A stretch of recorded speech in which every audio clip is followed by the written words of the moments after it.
Welcome, Varunji, for coming to this podcast today. And it's been an honor to invite you to this platform. And today we're going to be talking about a very interesting topic, which is the semiconductor industry. So I know this is your forte. You've, after IIT Delhi, you worked in the defense sector under Government of India, working on some cutting edge technologies and projects. And then you joined DRIIV as a chief technology officer, working on some of the futuristic technologies with them and various inclusion programs. So, and we are proud to say that, Zenith Railway Academy has collaborated with DRIIV under the PSA to the Government of India to build up programs in the ESDM and semiconductor industry. And we wanted to bring you to this podcast to actually talk about various nuances of the program as well as the industry. So my first question to you would be that I'm seeing a lot of news around this decade will be the decade of semiconductors. So my first question is why? Why are people saying this? Right. So first of all, I thank Sumitji for inviting me to this podcast and actually conceptualizing the whole idea of having a podcast on this particular topic. And since we are working very closely for a considerable time, and we are already actually doing capacity building in areas like IC chip design, and we are successfully running courses on them. So you must have seen the kind of buzz it has created. Now, as you are just asking that why semiconductor has taken the center stage in the recent times, especially in India. So semiconductors, actually, the history of semiconductors goes a long back since 60s and 70s. If you remember, we had the great missions, the Apollo missions and all. So they were all made successful because there was a giant leap in the technologies of semiconductors. Earlier, there used to be an era of vacuum tubes when even medium capacity computers used to take a huge room and still were not able to handle the kind of computations it could have. After the advent of the modern semiconductors, things actually rapidly changed, and one of those breakthroughs led to the successful Apollo missions and the later missions. So this instance actually will give you the idea of why semiconductors are important. They have made sure that man lands on moon. This is the part of semiconductors. Unfortunately, in India, things did start in early 80s, but somehow because of the prevalent socio-economic conditions, we were not able to harness the complete advantage. But in the recent times, especially in the last 10 years, and especially because of the focus of the Government of India's efforts, semiconductors and their related areas are being pushed right from the topmost level, political leadership, and also the various government departments. And likewise, the similar efforts are being done at the various stakeholders, including the academic institutions. For example, IITs, like IIT Delhi is where DRIIV as an institution is housed. So IIT Delhi and several other IITs, they are successfully running the semiconductor-based programs as their core academic programs. Now, the thing is that all these institutions have their limited bandwidth of catering to the students' need.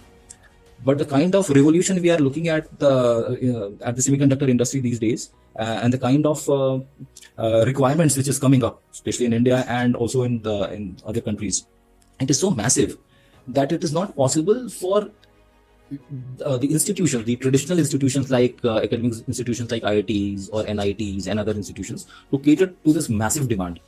So the idea came from the government that, okay, we already have got young fresh graduates, engineering graduates in great numbers.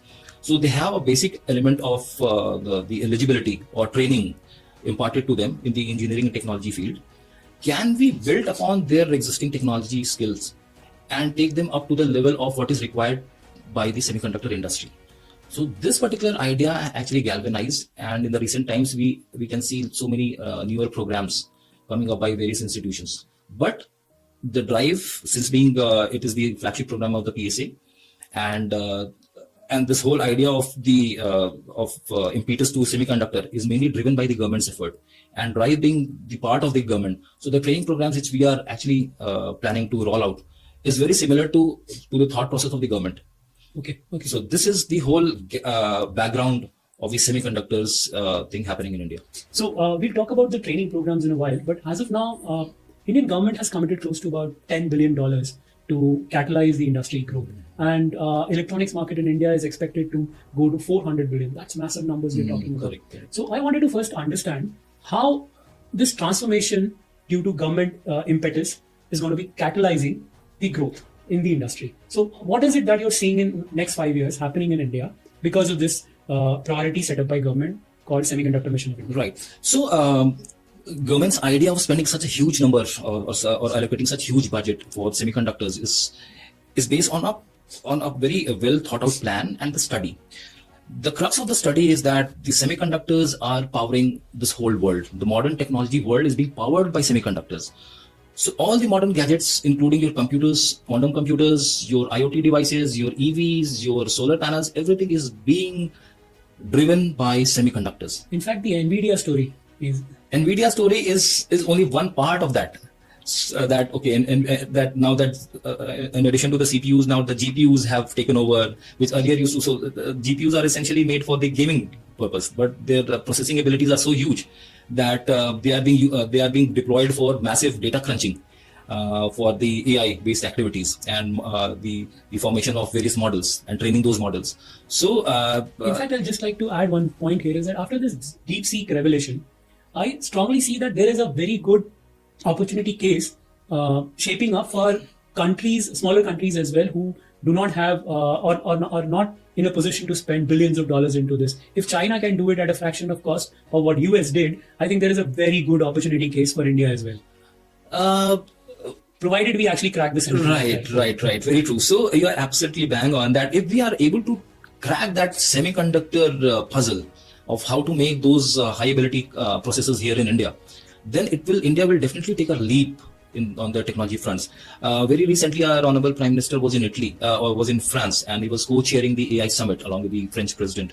And actually, that shows that world also is awaiting that India may be taking that leap very soon. What will come? Yes. It's not for nothing that co-chairship was given to us, and see the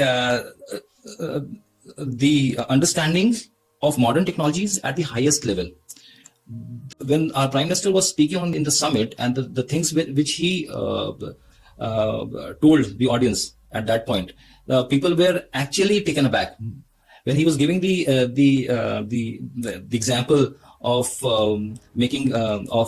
asking your AI tool to draw a picture of a man writing with a right hand, with a left hand, and will still.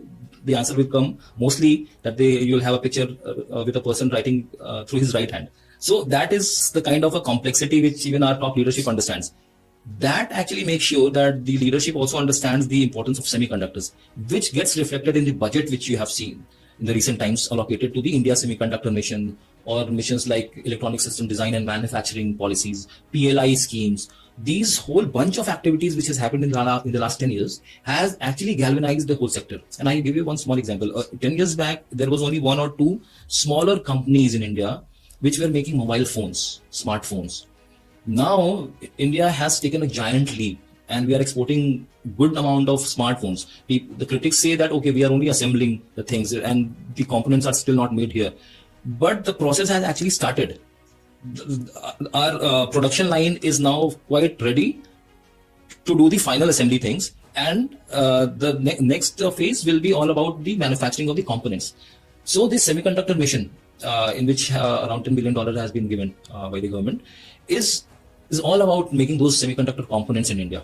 And that money is being spent wisely, not only in providing impetus as a production linked incentives to the companies, but also in various processes like capacity building, building new institutions, floating new programs, and similar activities, which will finally turn into or converge into a massive wave, which will make India a hub of semiconductor activities, similar to what Taiwan is currently having. So we have seen that PLI scheme has been a game changer in multiple industries. So, and with the talks of PLI scheme in the semiconductor industry, we're talking about massive employment generation. Maybe a 2 million job generation is what we are talking about in this space. So how do you see this happening in India? Right. So, Sumiti, you have to understand that what India has already achieved in semiconductors and what we are trying to achieve in the near future. And PLI schemes or DLI schemes. So there are two schemes. One is production linked incentives and one is design linked incentives. There are two incentives which government gives with a view that it will propel the growth of the semiconductors and the related industry. So let me talk first about what India has already achieved. As far as the design aspect of semiconductors and ICs is concerned, India is among one of the topmost countries. We have got one of the best manpower in India, and that also in very good numbers. All top global companies, which are involved in the design and manufacturing of semiconductor devices or components, have their design centers in India. They include Intel, they include Analog Devices, they include Qualcomm, they include ST Microelectronics. Every company which is regarded as one of the topmost companies have their design offices in India. It's just because we have ample pool of design engineers, and they're absolutely fantastic. The gap remained that we used to design our components, our subsystems and systems, but at the end of the day, we were relying on some other countries' apparatus to fabricate them. In semiconductors, the word manufacturing is not used. It is called fabrication, because manufacturing at times becomes a very factory line setup. And fabrication means you are doing something with a lot of effort and lot of focus, because semiconductors are fabricated and not actually manufactured, so to say. So we were dependent on other countries for manufacturing activities, mainly Taiwan and the mainland China. They were one of the main destinations for manufacturing what we already designed.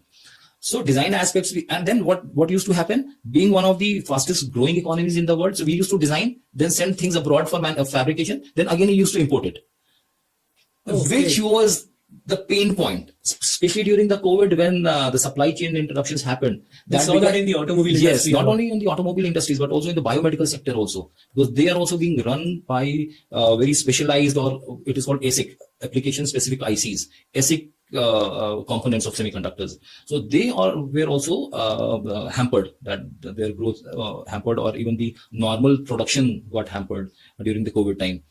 And that was the period when government took it even more seriously, that okay, it is high time that this particular one gap must be filled at all costs, because as I told you, semiconductor is running the modern technology world.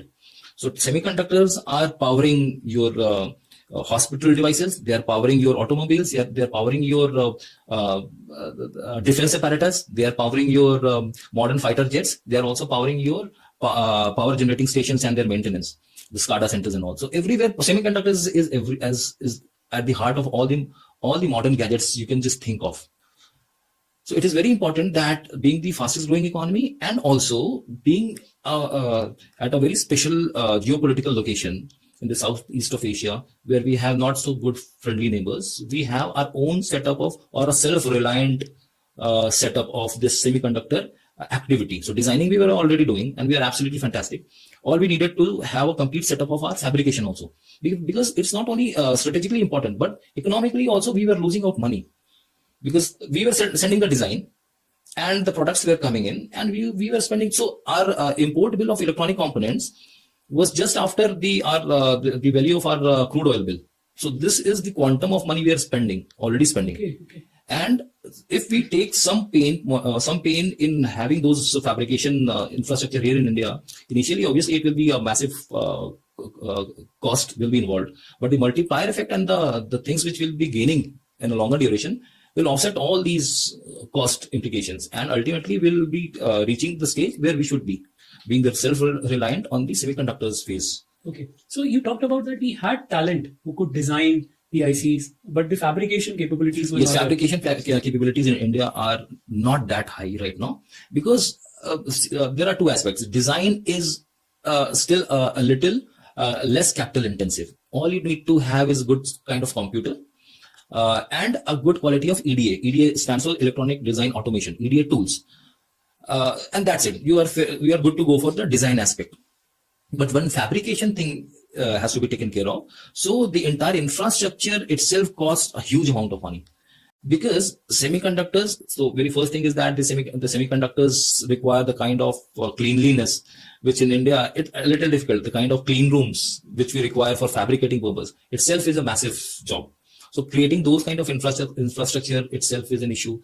We will be requiring a lot of clean water for semiconductor activities itself is an issue right now, because we are still water deficient in most part of the country. So these are also the issues which have to be taken care of. And these actually add up and build up the cost escalation.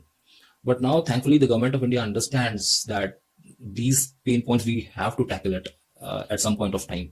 So it is better that we tackle it right now and build upon this success story as we have already done in IT sector.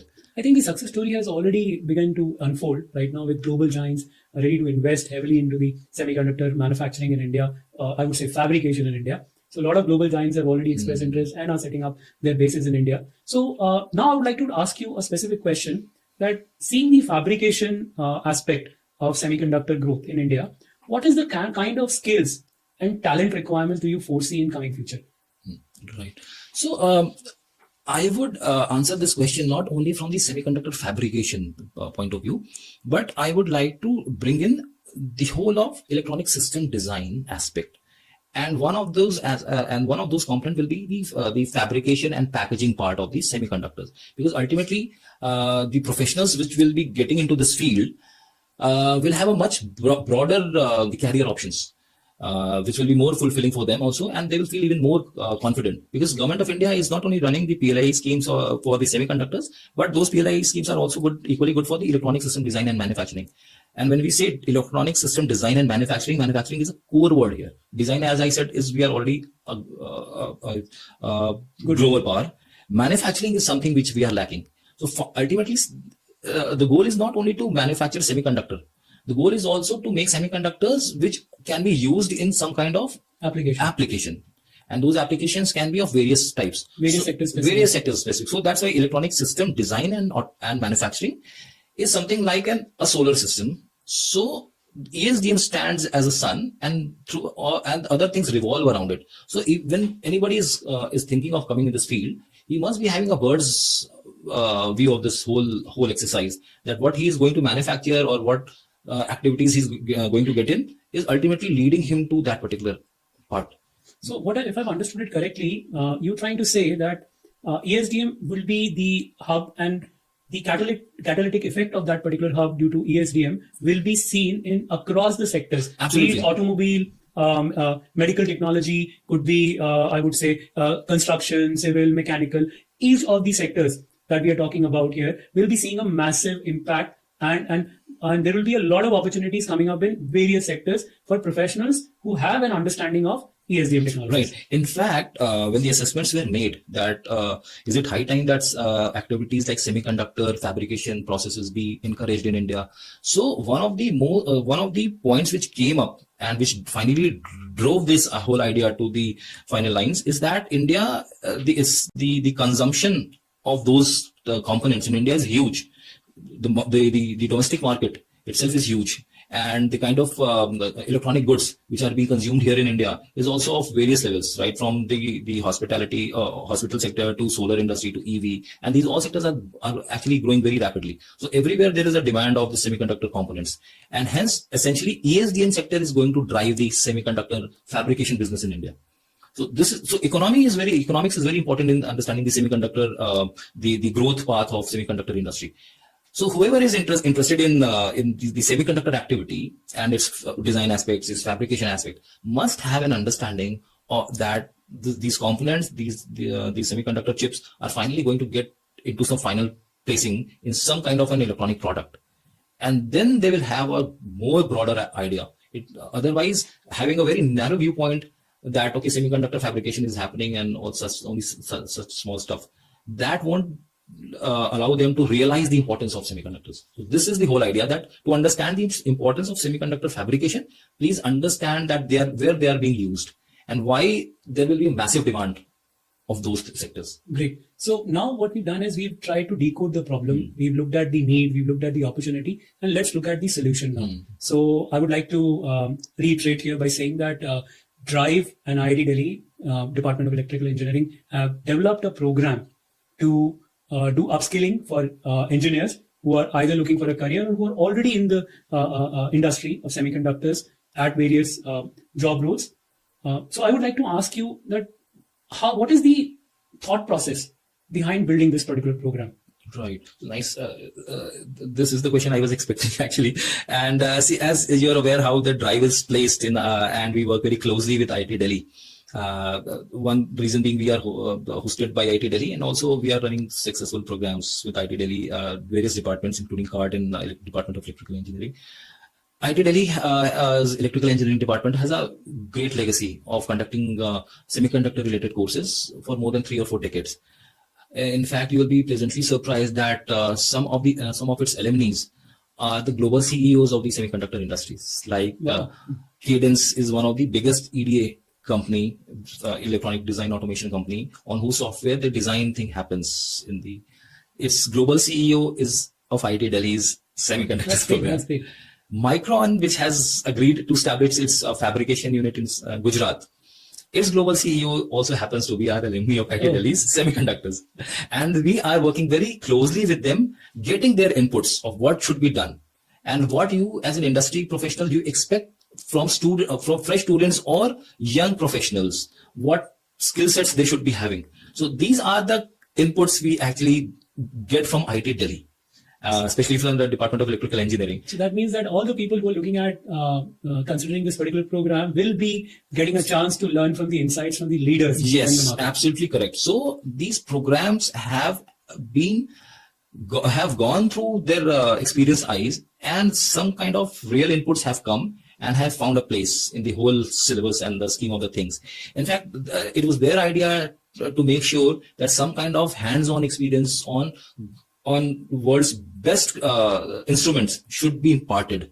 Yes, I would like to come to that. In fact, definitely. So, my thought here is that before we actually get down to the hands-on training part, I would like to understand is that I've seen many programs being offered when you do a search on Google. So I see there are various types of curriculums floating around. So I would now like to understand what is so unique about this particular program which you have developed.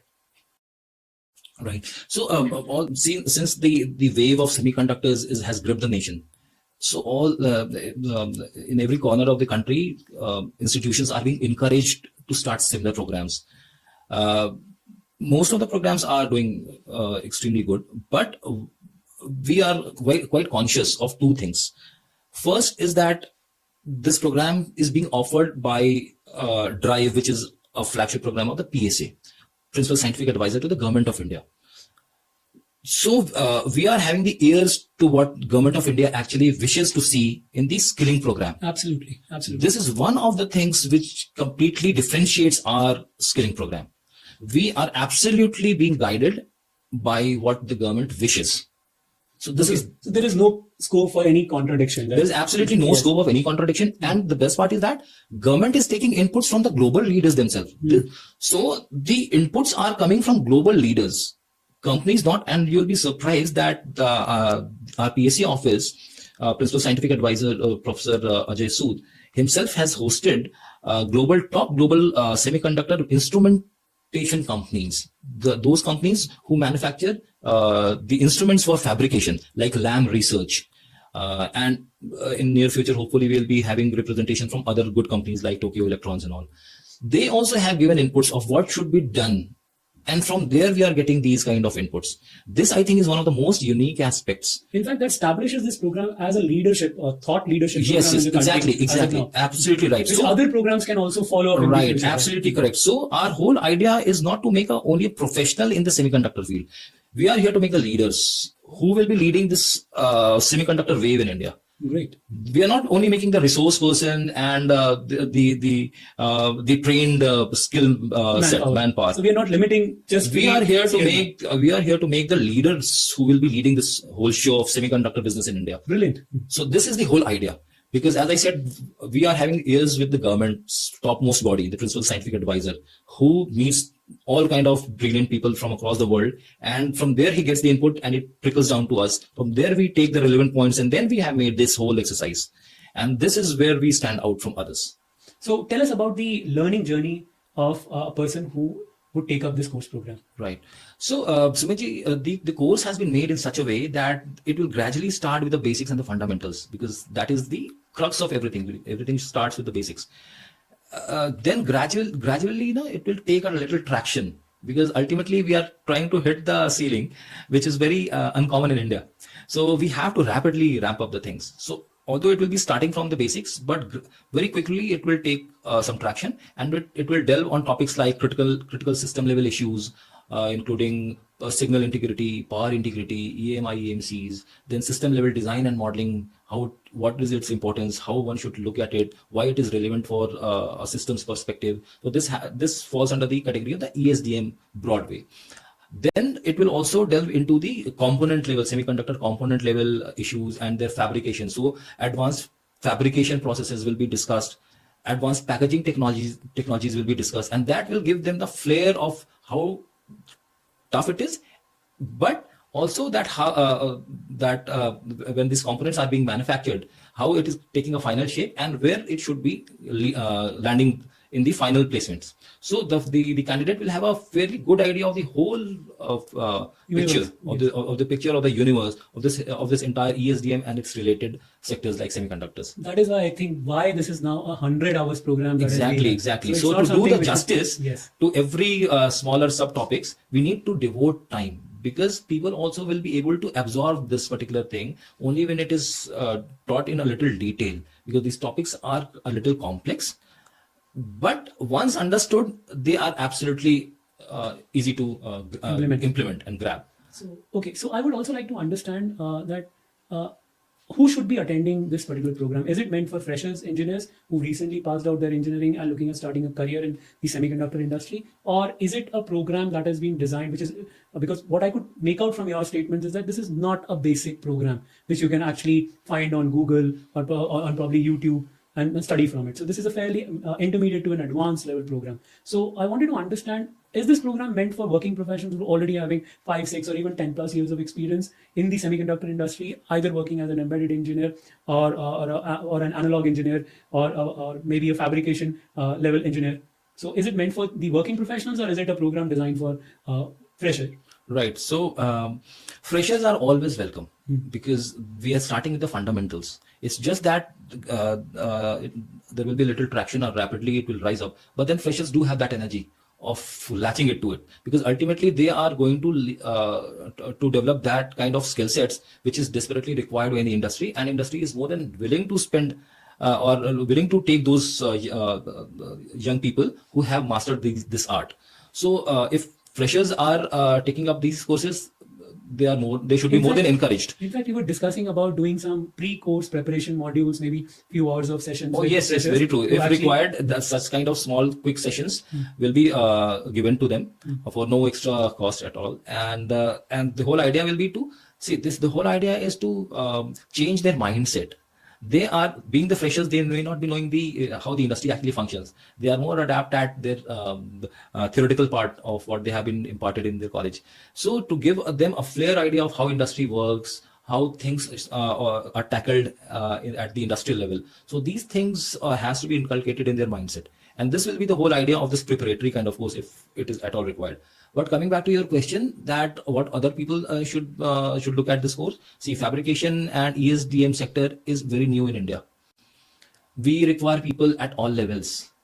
It is not just that freshers are only allowed. We will be requiring leadership positions also. So people who have spent considerable amount of time in other sectors like IoT and embedded, but they feel that they still have an energy of diversifying and taking their career much ahead of their peer groups.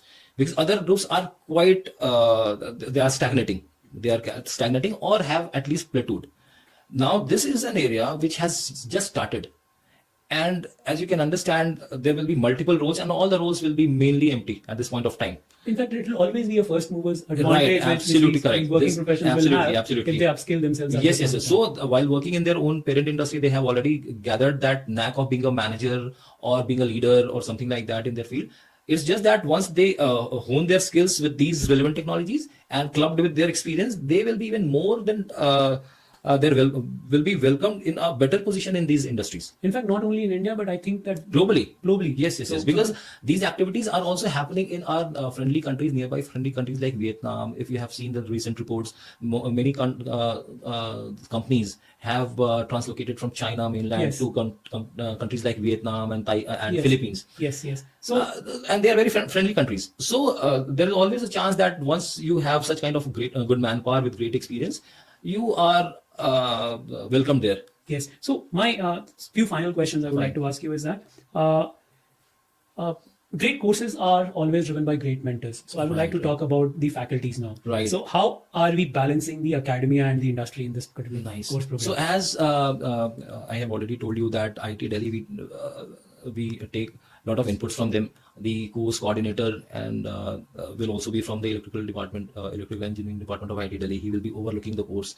So academia part actually gets taken care by IIT Delhi's electrical department and that. I will also be a part of this training exercise, being semiconductor being my one of the forte areas. And apart from that, many people who have been working in industry, doctorals and postdoctoral people who have spent considerable time in academia, now working in industry, so they have the best of both the worlds. They will be brought in and they will be taking the courses. So you can be pretty sure that the kind of education we will be imparting, or the skill sets we will be imparting, they will be academically very superior, and they will be most relevant as far as the industry needs are concerned. Okay, so you mean to say that this course will have an extensive participation from industry? People from industry, Yes. absolutely correct. That's also a very strong differentiator element. Now, I would also like to ask you about the hands-on training, which we talked initially in our talk. So, what is the plan on this? Means, how do you wish to provide hands-on learning to the learners? So, before answering this particular thing, let me tell something about DRIIV, which is the flagship program of PSC Office. So, DRIIV works with its ecosystem partners, and many of those ecosystem partners are the companies who are global giants of ESDM and semiconductors world. We plan to rope in some of those companies. Mainly they are Japanese, but they are operating in India for a very long time.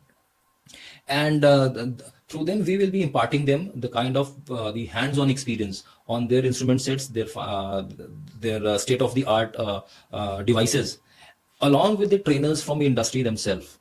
So this will be a kind of a benchmark for this particular course, that first time in India, the hands-on training will be given on the global devices and global instruments, which are mainly Japanese.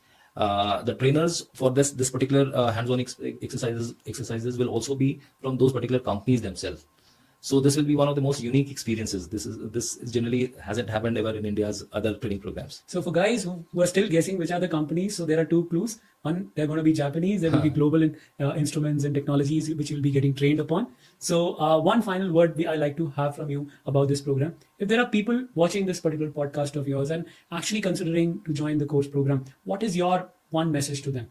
Why? What are the top 3 reasons they should be a part of? I'll give you one simple reason. See, this wave of semiconductors and ESDM has started in India. You will be a part of it for sure. This is in your hand, whether you wish to be the provider and owner of that technology, or you wish to become the user of that technology. So this technology wave has actually gripped India.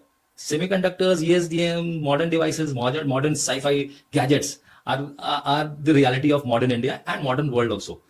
Now the person has to ask himself whether he wishes to own these and dictate these technologies where they should be going, or just consume. Either you become a provider or become a consumer. But that's the choice. That's the choice people need to make. And with this, we come to an end of today's podcast. And I am and Varun, thank you so much for this insightful conversation. I loved talking to you, Samaji, on these various we questions. always enjoy these conversations on technology. True. So, and I would like to say to everyone who's watching this podcast today is that be part of this decade of semiconductor revolution in India. This will change the scenario in India. India is expected to grow like never before. And it is the time semiconductor is going to be one of the strongest pillars that we will be seeing in India's growing footprint in the global industry. So you'll see a lot of startups, a lot of ideas taking shape on the backbone of semiconductor and ESDM technology.